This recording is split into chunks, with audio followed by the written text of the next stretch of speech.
What were the key factors that brought about these successes? Let me highlight 4 of those for you. First one is science and technology. The crucial role of long-term investment in science and technology is a key feature in all of these successes. We see it across the developing world. We see it across major food crops such as rice, wheat, maize. We see it across the lesser-known crops such as millet, sorghum, mung bean. And we see it across livestock and fisheries. The lead times for developing these new technologies are often long, and the need to stay ahead of pests and diseases, particularly the emerging ones, and environmental stresses is an enduring challenge.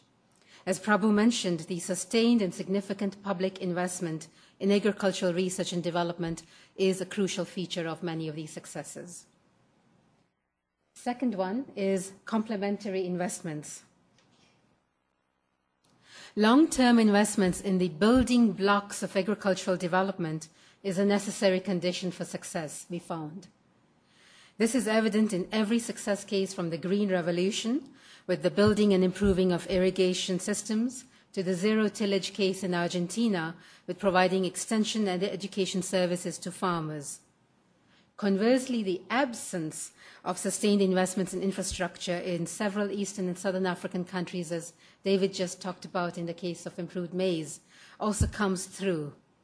And we find that to improve the chances that science and technology will make a real contribution to improving food security, these sustained investments in the complementary investments such as rural road networks, education systems, irrigations, market infrastructure are a key feature of many of these successes. The third one is private incentives. Even with sustained investments in science and technology, in these complementary investments, little can be achieved without the right incentives. China demonstrated this with a return to household farming, where a change in the incentives encouraged farmers to invest in the land productivity and to grow more food. China's success is the single largest success in the 20 cases profiled in this book. Kenya demonstrated this by the loosening of state controls over fertilizer and maize markets, and thus dramatically reducing the cost for smallholders to purchase inputs. By putting policies in place that encourage farmers and entrepreneurs to invest in agriculture, and by ensuring that markets provide timely signals and accurate signals, price signals to farmers, the likelihood of success in agricultural development increases. The fourth factor I would like to highlight is that of cooperation and collaboration. We found that partnerships among diverse actors in agricultural sectors such as research institutes, non-governmental organizations, community-based organizations, the public sector, government agencies, private companies, international agencies, philanthropic organizations, combinations of these partnerships, but partnerships were evident in many of these cases. For examples, scientific collaborations, the partnerships among scientific institutions that went into improving tilapia, the story of tilapia in the Philippines and Southeast Asia and so forth. The grassroots level partnerships to improve forestry management in Nepal. The global and the regional cooperation that helped to eradicate rinderpest, another very major success profiled in this book. And the public-private partnerships that brought about improved sorghum and millet, and helped Indian farmers access that is another feature of success. I can go on and on and on, but these are some of the key factors that I'd like to highlight for you. What did we learn from these successes? I'd like to highlight 4 key lessons that we learned. First, success is not unambiguous, a very important lesson. By that we mean that many successes were often accompanied by some type of a trade-off. Increases in agricultural production may have serious environmental consequences, as has been noted with the Green Revolution. Scarce public resources allocated to an agricultural sector may divert those resources from other sectors. For example, the Burkina Faso cotton success is criticized by some for significant public resources needed to sustain the reform program there. In Nepal, the difficulties in extending the benefits of community forestry programs to underrepresented social groups is a source of concern. Many successes essentially are a mix of pros and cons. And this means that successes in agricultural development do require careful consideration of difficult trade-offs. But the repercussions of failing to invest in agricultural development are very clear: continued and persistent hunger. And for us, one of the key messages to take away from this is not to fear the trade-offs and to get paralyzed and not take any action, but the importance of recognizing the trade-offs and preparing and taking appropriate mitigating action. Second lesson is that success is a process.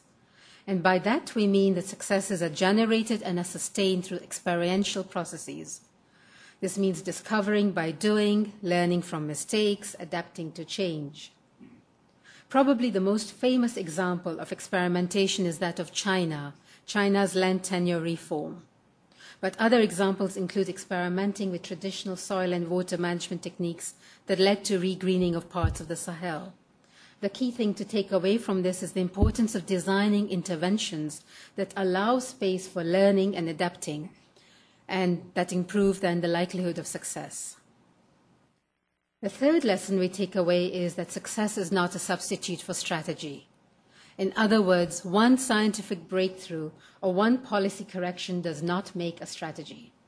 We need to invest in the supporting or enabling environment that allows for policies and investments that allow for a comprehensive approach to raising agricultural productivity, to increasing incomes, to reducing poverty, all of which will allow successes to emerge and multiply. And finally, for successes in agricultural development to be recognized as such, they need to be supported by strong evidence. We need to invest in the tools to systematically document, to examine, and to share successes so that others can learn lessons from them, adapt them to different contexts, and scale them up. As David mentioned, there are many, many other successes that we have heard about, we have anecdotal information for.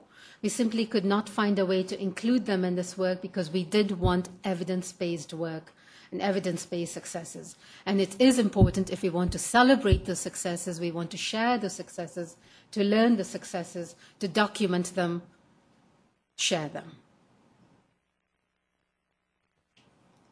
Keeping food security in agriculture high on the global agenda does require reinvigorating the desire to invest in agriculture and empowering those who are willing to take the risk of investing in agriculture. To this end, it is vital that we share proven success in agricultural development as widely as possible, to reach as many traditional and new actors as possible, and in as many different modalities as possible. As Prabhu mentioned, this is a research initiative and it is a communications initiative.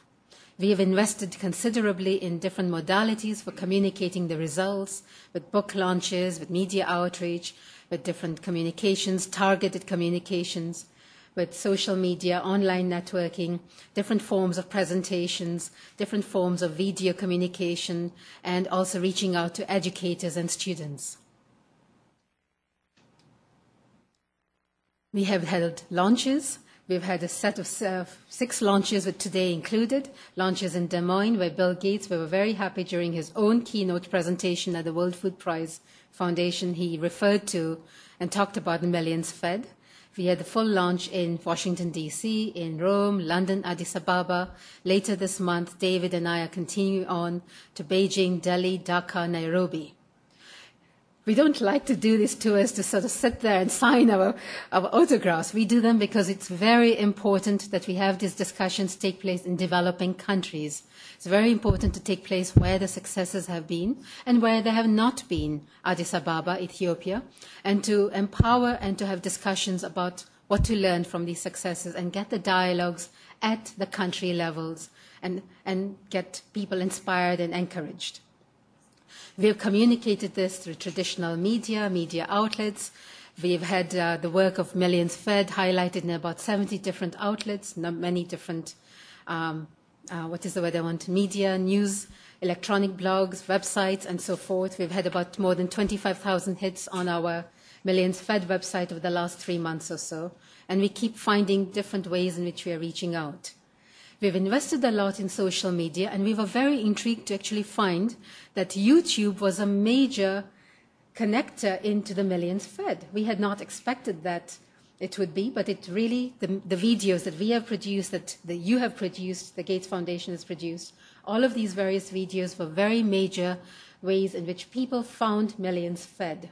About a third of our audience came in through YouTube.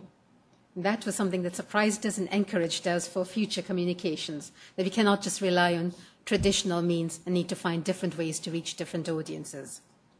And we have also invested a heck of a lot, and I apologize, I forgot to click over here. But we have also invested a lot in translations to reach different communities around the world. We have translated the booklet into French, Spanish, traditional languages, into Chinese and Hindi. And those translations are available on our website because we found it important to reach audiences that are not just speaking in English and communicating the way we communicate.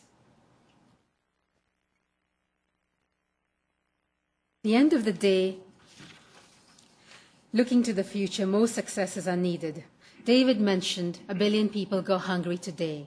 On top of that, we are adding new stresses with climate change, with market volatility, with demographic changes, with urbanization, with aging of populations, with the young population also coming on board, particularly in Africa.